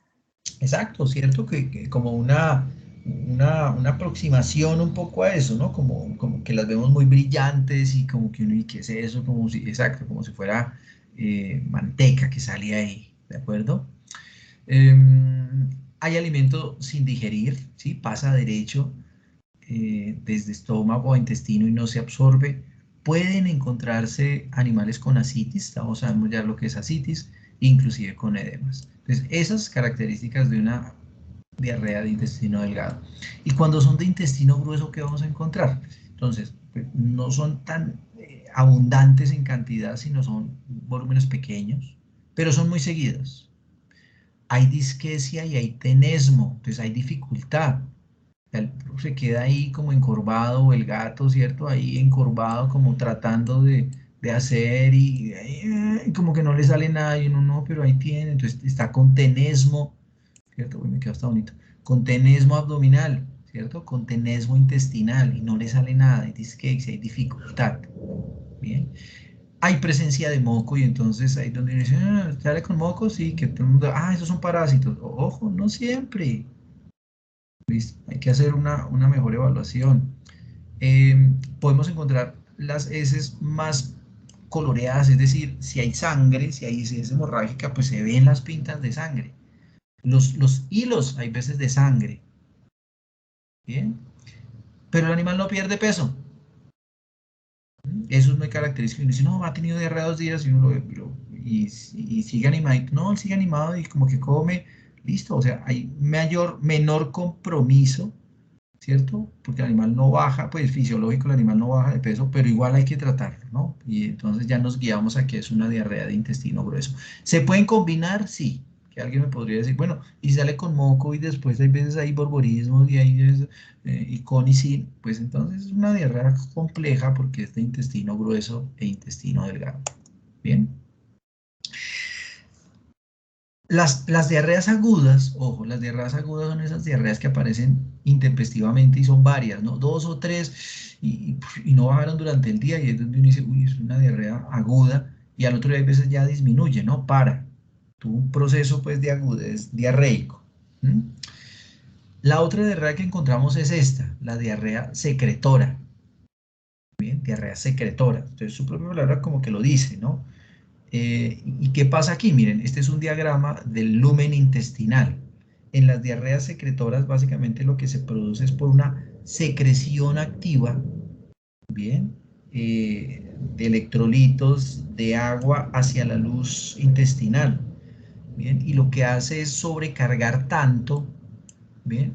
Que no se alcanza a absorber. Entonces, lo que hace es barrer, ¿no? Entonces, esto aumenta la motilidad y la absorción es muy leve. Entonces, por eso se le dice secretora, porque segrega muchos electrolitos a la luz intestinal y esto barre. Bien. Y obviamente, pues al arrastrar electrolitos, agua, pues obviamente hay un desbalance en la bomba de sodio, potasio, agua, bicarbonato, ¿bien? Y el animal se va a empezar a deshidratar, ¿bien? Esas son las diarreas secretoras. ¿En qué casos se presentan? Enfermedades virales, ¿listo? Muchas de esas enfermedades virales tienden a producir este tipo de diarreas, ¿no? O se producen estos mecanismos de diarrea secretora, donde hay paso, vuelvo y repito, a la luz intestinal, aguas, electrolitos, ¿sí? Una secreción activa, se supera la capacidad de absorción y pues se arrastra. Bien. Se me pasó doble. Las diarreas osmóticas. Bien, ¿cuáles son las diarreas osmóticas? Entonces, pues creo que ahora lo dice un poco, ¿no? Mire, la osmolaridad. Y es básicamente donde se produce una alteración de sobrecarga osmolar dentro del lumen. A ver, ejemplo, cuando se come mucho, bueno, aquí dice, cuando hay sobrecarga dietética, bien, entonces, eso generalmente, ¿qué hace? Pues un paso igual de agua, de sustratos, ¿sí? A la luz intestinal, gran parte de esa carga dietaria no se absorbe y entonces lo que sí hay es un mecanismo para arrastrarlo, para aumentar motilidad y salga. Bien, por eso hay muchos animales, perros y gatos, inclusive que a veces comen demasiado y pueden vomitar. O comen demasiado y tuvieron 1 o 2 episodios de diarrea. Y entonces uno dice, bueno, pero ¿cuánta cantidad de alimento le está dando? No, yo le estoy dando 500 gramos porque es que el paquetico dice que le dé 500 gramos para estos 10 kilos que tiene. Bien, y uno y revisa y venga, le estamos dando mucho. ¿Se lo come todo? Sí, eso sí se lo come todo, listo. Entonces, al dar una carga dietética alta, bien, pues no se metaboliza completamente. Y como parte de un mecanismo para mantener bueno, valga la redundancia, ese equilibrio osmótico, ¿bien? Se migra agua, se migran diferentes tipos de sustrato para que arrastre ese exceso de alimento, ¿bien? Cuando hay sustancias a las que el animal es intolerable, digamos, bueno, en los perros no es que se da mucho, pero en los humanos sí, ¿no? El tema de la intolerancia a la lactosa. Entonces, no se absorbe, ¿bien? Lo que hace eso es arrastrar, es aumentar, ¿bien? Y activar toda esa condición de alteraciones de sustratos para que se empiecen a eliminar de manera rápida, ¿bien? Esas son las diarreas osmóticas. Las diarreas por motilidad anormal, ¿bien? Pues están muy asociadas también a alteraciones en las que ha habido daño intestinal, bien, daño en los, se me fue el nombre, en las vellosidades intestinales, ¿cierto? Donde hay úlceras, donde ha habido sangrado, entonces se pierde la permeabilidad, bien, y entonces se altera la motilidad, y aquí vemos algunos de esos ejemplos de enteritis, ¿sí? De inflamación del intestino, de acuerdo al tipo de sustancia que está eliminando, ¿no? en esa diarrea. Entonces, pueden haber diarreas catarrales, bien, o mucosas, o hemorrágicas, o fibrinosas, y entonces ve uno como unos hilos, que como uno dice, pero ¿qué será esto? Y la fibrina, recuerden que es de color, digamos, rojizo. Hay algunos parásitos, mira, aquí está la salmonela, las coccidias en muchos casos producen diarreas fibrinosas y son hilos de sangre, y la gente dice, no, pues sí viene con sangre, pero es como un hilo, como un coagulito. Entonces dice uno fibrinosa, bien, no es la sangre, digamos, viva, pues, sino sangre ya coagulada, bien, mientras que si son hemorragias donde se evidencia, pues, el tema de la sangre digerida o no, pues suelen ser más bacterianas o virales. Miren, en este caso, mire, también dice salmonelosis, o sea, es decir, se combinan muchísimas en intoxicaciones, bien. Pueden haber diarreas ulcerosas, bueno, proliferativas, es decir, de acuerdo al origen, ¿no? Unas úlceras en colon, pues me pueden llegar a generar perfectamente también una enteritis muy, muy, muy marcada, ¿bien? Y listo.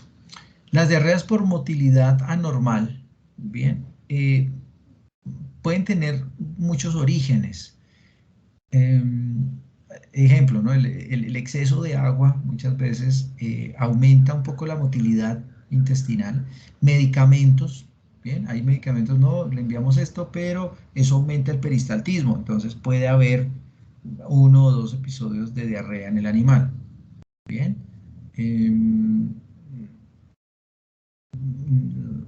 Algún alimento que le di y preciso, resulta que ese alimento el animal no lo tolera bien y es un alimento que aumenta el peristaltismo, pero no está asociado a ninguna patología, sino simplemente que el alimento le aumenta eso, el peristaltismo, por alguna reacción dentro de estos mecanismos que vimos.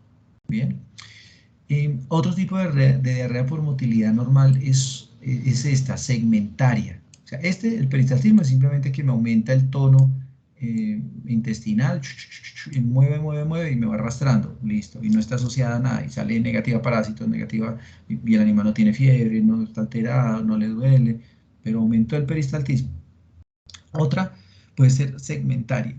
¿Qué es eso segmentario? Y es que hace referencia a un daño específico en el lumen intestinal muchas veces. Bien, no todo el intestino se deterioró, uno solo. Bien, y esa parte hace que se genere diarrea. Entonces, a ver, ejemplo.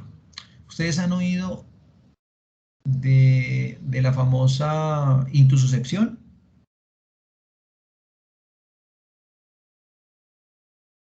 Sí, señor. ¿Alguien sabe? ¿Señor? ¿Sí? Sí, profe. ¿Sí? Listo. ¿Qué es? Pues ya que me dijiste sí. Entonces, ¿qué es? Que el intestino se mete dentro de sí mismo. Listo, como que se mete dentro de sí mismo. Bien, entonces, exacto, como un asa intestinal, ¿sí? Lo que hace muchas veces es introducirse dentro de ella misma, bien, y continúa pues después el trayecto. Y esta intususcepción, que se llama así, pues produce una disminución en el lumen intestinal.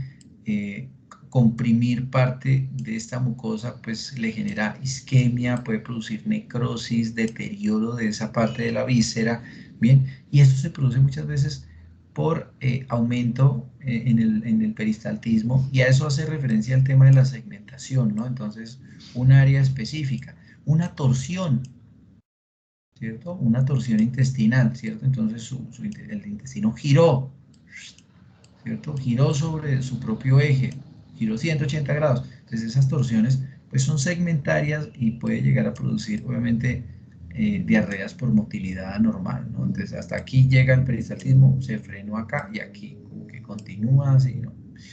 Cuando hay flacidez también intestinal, pues se puede llegar a producir, ¿no? Entonces hay animales que nacen con alteraciones de flacidez entérica, ¿bien? Y pues bueno, se producen eventualmente, ¿no? No, mire, es que él corre mucho y le da diarrea, pero ya después le pasa, listo, simplemente por alguna condición externa que hace que la motilidad se altere.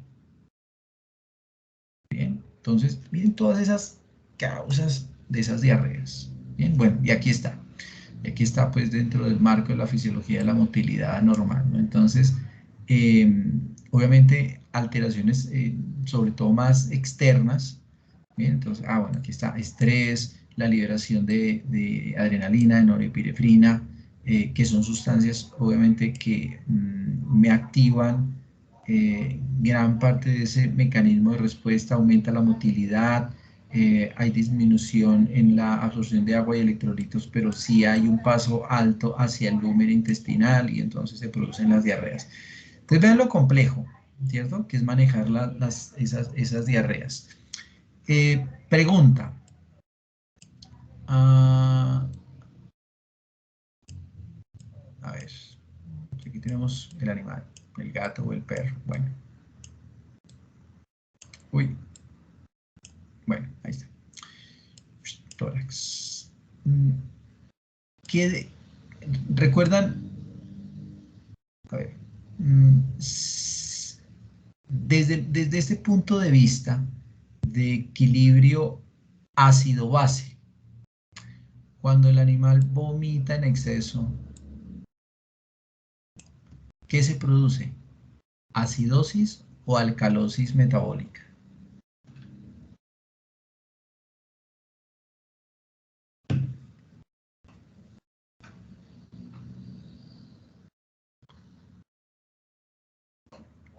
A ver, muchachos. Profe, ¿eso no es acidosis? ¿Se produce acidosis? ¿Seguro? A ver, ¿quién da más, quién da menos? ¿Están de acuerdo?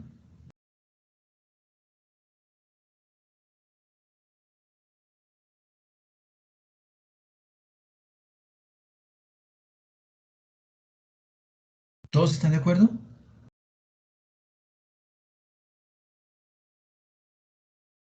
O sea, el animal tiene algo acá, lo vomitó, lo sacó, entonces se va a generar acidosis, o sea, se empieza a concentrar más ácido que álcalis.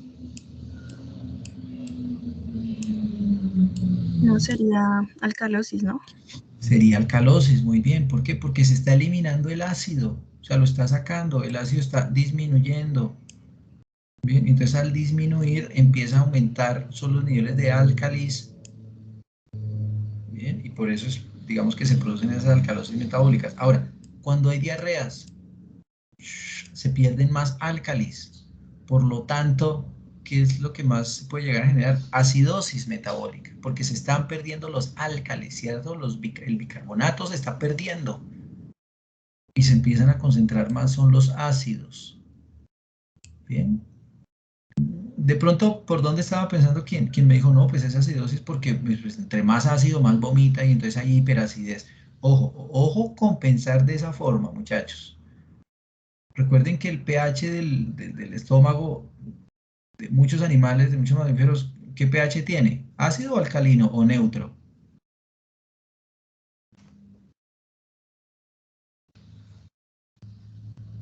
¿El Doña gástrico Alberta, es ácido?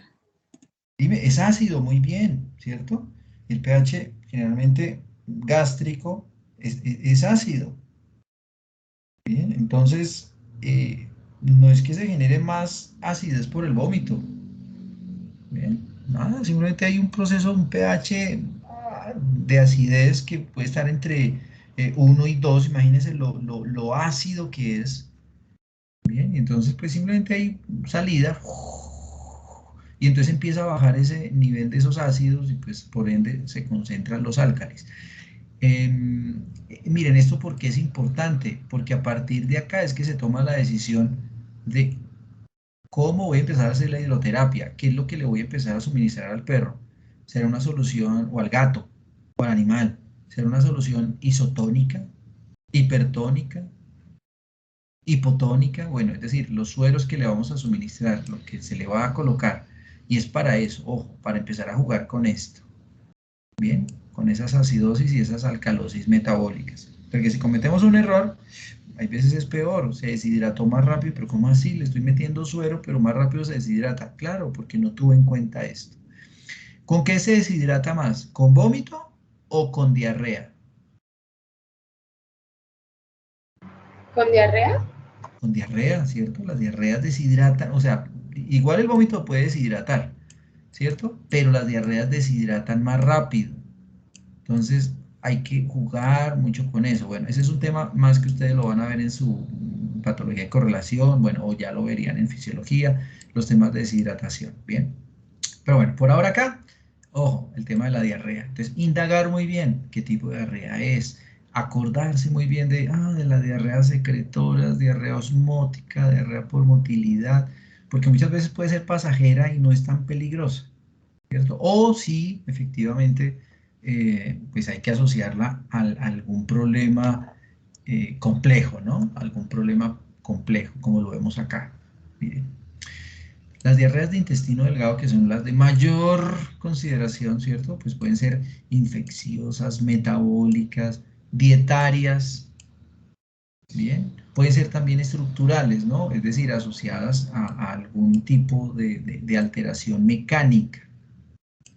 Las infecciosas, ¿cuáles pueden ser? Pues bueno, virales, bacterianas, ¿cierto? Aquí hay algunos ejemplos, parasitarias, como por citar algunos, ¿listo? Pero pues hay muchísimos, ¿no? Parasitaria, bacteriana, el Campylobacter, Salmonella, que también es bacteriana, ¿sí?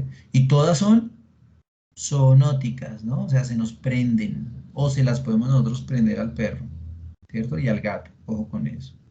Metabólicas, entonces también, no, salió negativo a todo esto, pero resulta que tiene un problema metabólico, miren, un hipertiroidismo o hipoadrenocorticismo, enfermedades hepáticas, enfermedades renales, pueden cursar con diarreas crónicas, ¿sí? De mucho tiempo. Dietarias, ¿bien? Dietarias, que son unas de las que muchas veces se presentan, ¿no? Con mayor regularidad. Le hacemos exámenes y todo esto sale normal. Bien, ¿y entonces qué es? ¿Por qué sigue teniendo esa diarrea, doctor, doctora? Ojo, pues empecemos a mirar a ver si será el alimento. Será una síndrome de mala absorción y por ende entonces son diarreas ahí que pasa derecho casi pues el alimento, ¿bien? De intolerancia a alguna sustancia en el alimento y de pronto no lo hemos detectado, ¿bien? Ojo, intolerancia también puede ser por sobrecarga, o sea, no tolera la cantidad completa, entonces hay que ajustar las cantidades, ¿bien? O alérgica, ¿no? También. Entonces, intoxicaciones que producen es eso, ¿no? Alergias, sustancias que no se le deben de dar a los animales y se les da, ¿cierto? Accidentalmente o por desconocimiento. Entonces recuerden que hay sustancias, ya todo lo hemos oído, ¿no? En animales de compañía.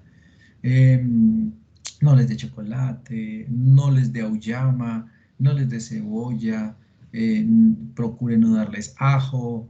Bien, pues ¿por qué? Pues porque producen una serie de alergias intestinales, que esa alergia intestinal lo primero que va a hacer como mecanismo compensatorio del perro, ¿cuál es? Diarrea, ¿cierto? Ese va a ser el mecanismo. Recuerden algo, ¿no? Una cosa es aumentar el peristaltismo, es decir, purgar, laxar, y otra cosa muy diferente es desparasitar. Ojo con eso porque esos no son sinónimos. Bien, yo todavía conozco colegas que dicen, no, es que hay que mandarle una purga al perro. Yo, ¿una purga? O al gato, ¿una purga? O una purga al caballo. No, ahí es que desparasitarlo, ¿cierto? Desparasitar. Purgar es aumentar el peristaltismo. ¿Sí? Eso es purgar, laxarlo. Y para laxarlo, pues claro, uno le puede dar un montón de laxantes, pero el laxante no me va a matar los parásitos. Mientras que yo, cuando desparasito, no necesariamente aumento el peristaltismo. Muchos antiparasitarios, ¿qué hacen? Se le dan y ya. Y eso mató los parásitos y el animal sigue defecando normal, durito, pastoso, ¿cierto? Sin necesidad de que eso lo haya laxado, ¿listo? Entonces, ojo con esos términos. Diarreas crónicas de intestino delgado, como nos lo muestran acá, pues pueden ser muchas veces estructurales también, por intususcepciones que ya hablamos, ¿sí? Por neoplasias, bueno, esos dos que ya hablamos también. De intestino grueso, pues disfunciones en el colon, como hacia la porción final.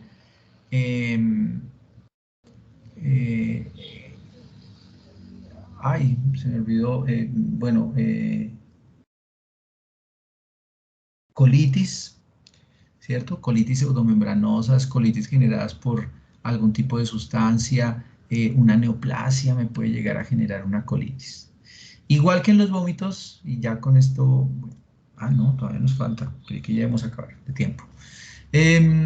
Pues igual, ¿no? O sea, como parte de los orígenes, ¿no? Pueden haber diarreas idiopáticas, tóxicas, bueno, infecciosas, estructurales, metabólicas. Ya hemos hablado un poco de algunas de ellas, ¿no?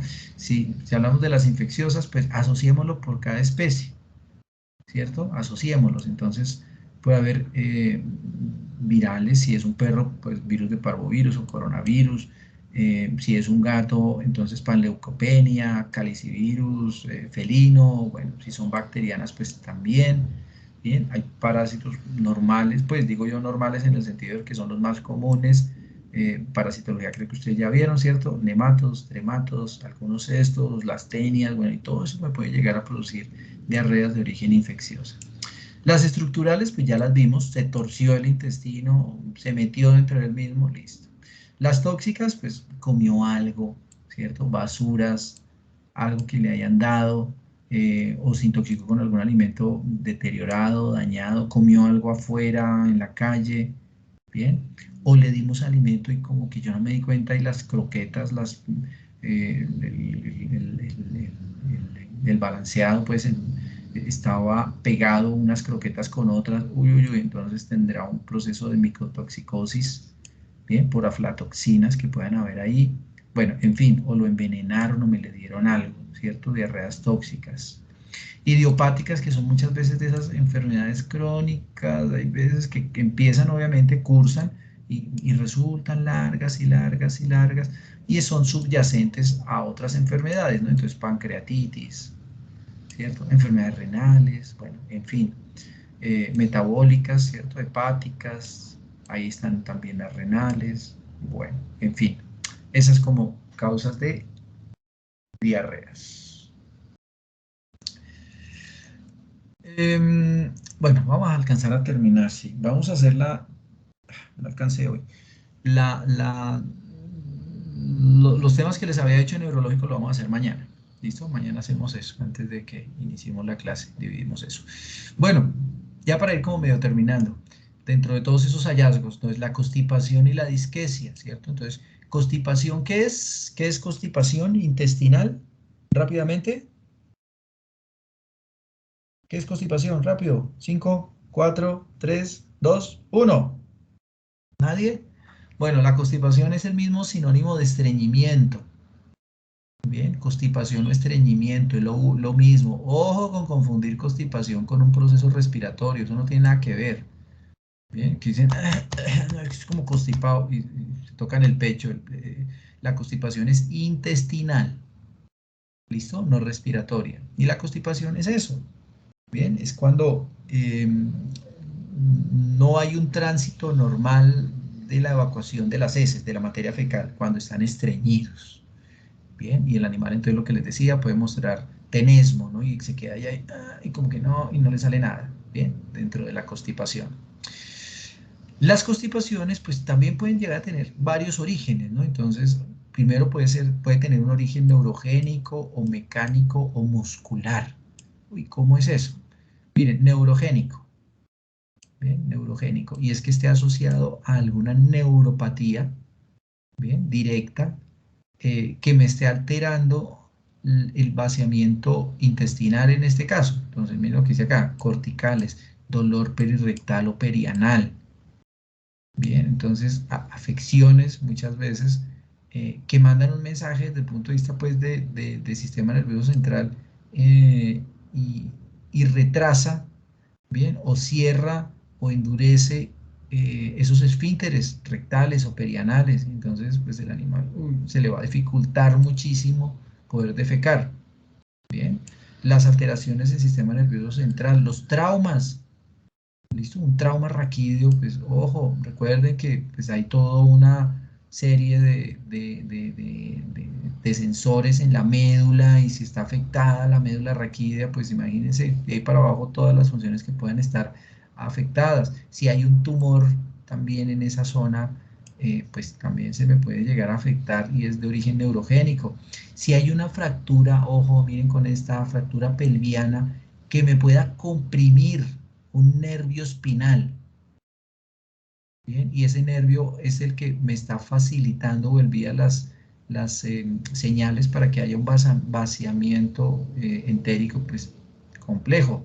Bien, esto pasa mucho. Fracturas, lo cogió un carro, el gato, no sé qué, van y miran y dicen, no, pero ahí está la fractura compleja de operar, pero se dejan muchas veces así. Pero hay que tener muy claro esto, si el animal sí está vaciando su intestino, porque si no, es un complique, porque hay una constipación neurogénica.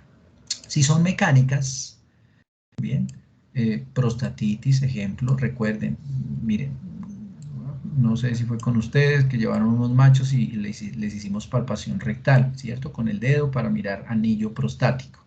Bueno, digamos que este es el recto, ¿bien?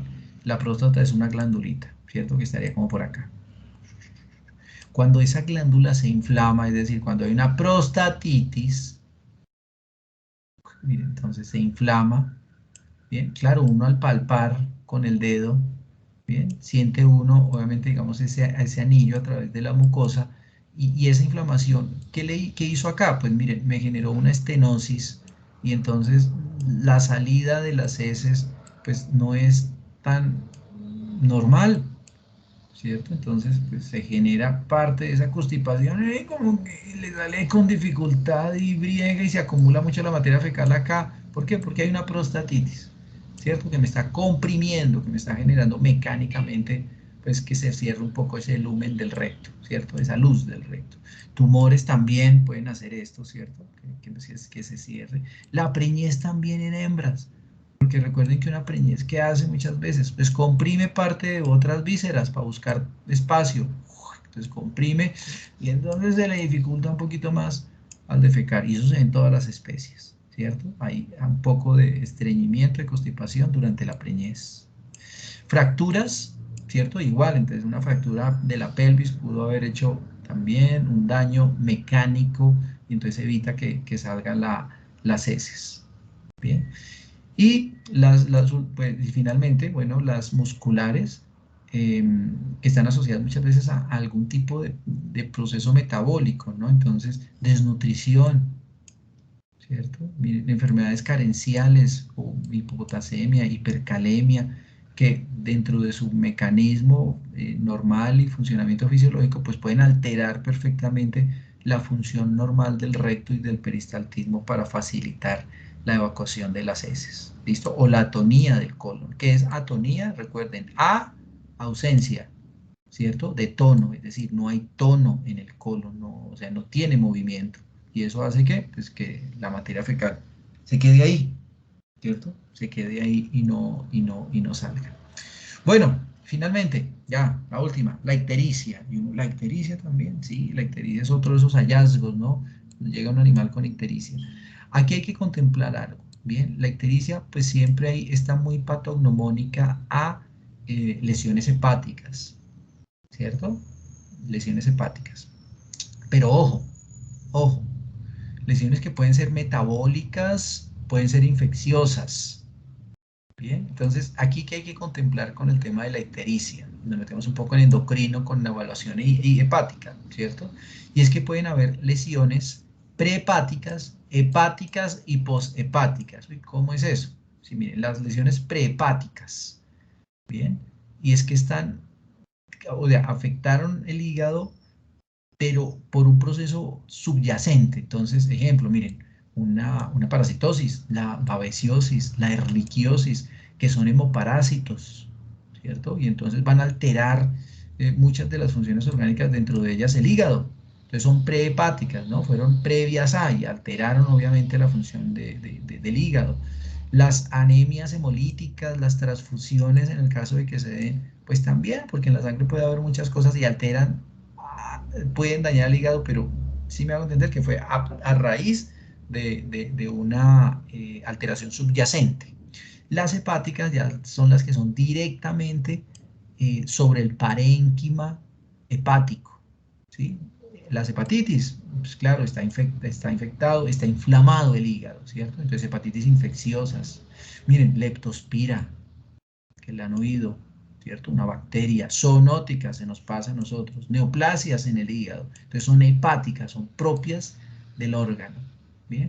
Y las poshepáticas, que están asociadas también a, digamos que a partir de que hay algún tipo de daño en el hígado, de ahí en adelante, recuerden que hay toda una circulación que sale del hígado, ¿cierto? Entonces hay taponamiento de los conductos biliares, ¿cierto? Un daño en páncreas, aquí está un proceso ya entérico, inclusive hasta problemas renales, ¿cierto? Entonces pueden llegar a generar este tipo de daño, ¿listo? Dentro de la ictericia. Y listo. Bien, entonces estos son los hallazgos, ¿de acuerdo? Los hallazgos que se pueden llegar a tener en cuenta. De resto, pues importante considerar las diferentes ayudas que podemos llegar a tener dentro de la evaluación de tracto gastrointestinal. Recuerden, pues hay que tomar temperatura, bueno, hay que palpar muy bien.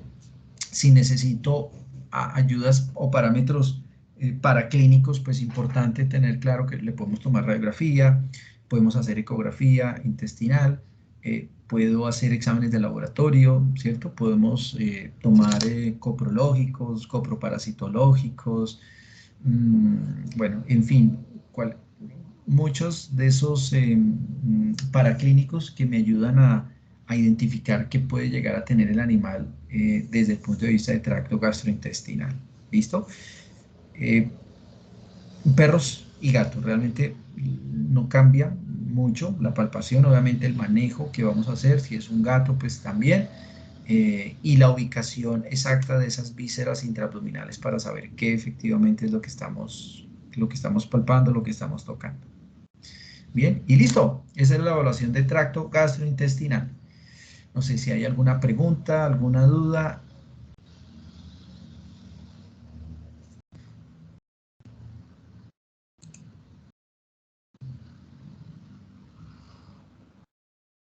No, profe, por mi parte no. No, por tu parte no. Listo. ¿Y por parte de los demás? ¿Me surge alguna pregunta? Señor. No, todavía no. ¿No? Ok, todavía no. Bueno, listo. Ok, bueno. Profe, tengo una pregunta. Señora, dime. ¿Qué medicamento se puede usar para poder, pues, parar la diarrea en un perro o en un gato cachorrito? Depende del origen.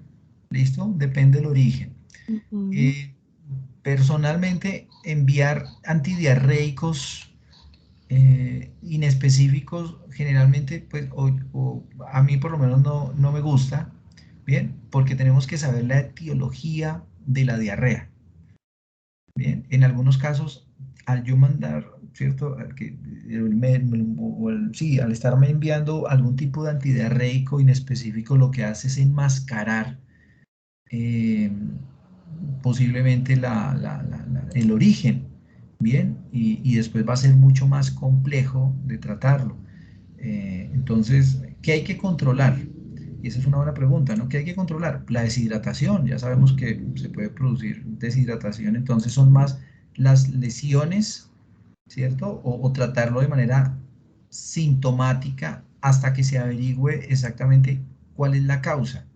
Ah, y entonces si es parasitaria y es este tipo de parásitos, listo, pues entonces se envía un antiparasitario, ¿cierto? Y matamos el origen. No, es bacteriana. Pues entonces enviaremos un antibacteriano con alto espectro intestinal. No, es una coccidiosis. Bueno, entonces envía el medicamento específico para eso. Antes de pronto de manejarla digamos, con escopetazos para diarrea, ¿no? Entonces, claro, hay mucha gente que les gusta las sales de bismuto, la loperamida, pero es que la loperamida, ¿qué hace? Disminuye el tono intestinal, entonces baja el tono, se le quitó la diarrea, claro, pero mató es decir, si es algún tipo de agente que lo está causando, ¿lo inhibió o algo? No. Entonces, ojo, porque después son más explosivas y son más complejas porque enmascaramos la diarrea con un medicamento sin saber, en principio, qué puede ser, ¿no? Lo otro, hay que tener mucho cuidado con la medicación para que sea específica, porque es que a veces eliminamos X o Y proceso, pues, o patógeno, y también estamos eliminando otros que sí los necesitan. Recuerden que hay una flora bacteriana normal, ¿cierto? En el intestino del animal, y que no podemos bajar esa flora. Bien, entonces el uso de probióticos ayuda muchísimo al restablecimiento de esa flora. Hay veces, hay diarreas que mejoran con eso, solamente con probióticos. Bien, cuando ya hemos descartado las otras causas, ¿no? Entonces, decirte, ¿con qué se le quita? Pues depende de la causa, ¿cierto? Depende. No, es una isospora, es una coccidiosis. Bueno, pues entonces trimetoprim, sulfa y EPS, soluciones de metronidazol a dosis bajas, con eso ya se le quita. Bueno, bien. Pero necesitamos primero saber cuál es la causa de la diarrea. Imagínense que mandemos antibióticos para la diarrea y no sea sino por estrés. ¿Para qué le estamos mandando antibiótico? Bien, entonces ese tema de la resistencia antimicrobiana muchas veces pasa por eso, porque falta clínica, porque enviamos escopetazos y eso es peligrosísimo, eso no se hace, porque después cuando sí tenga la infección severa, el antibiótico ya no nos va a servir, porque le creamos resistencia y después ahí vienen los líos. Y después dicen, sí, es que los veterinarios mandan ahí por mandar. No, hay que cortar ese mito y hacer las cosas bien hechas. ¿Vale? Gracias, profe. ¿Listo? Bueno, ok. Si no hay más preguntas, entonces nos vemos mañana, muchachos. Qué pena que les di las 2 horas seguidas y no tuvimos un break. Pero bueno, mañana nos desquitamos. Mañana seguimos. Entonces nos vemos mañana, 7:15. ¿Listo? Iniciamos la clase. Feliz tarde, feliz resto de día. Gracias por haber estado. Cuídense mucho. Nos vemos mañana. Listo, Gracias, profe, profe, gracias. igualmente. Bueno, chao, chao.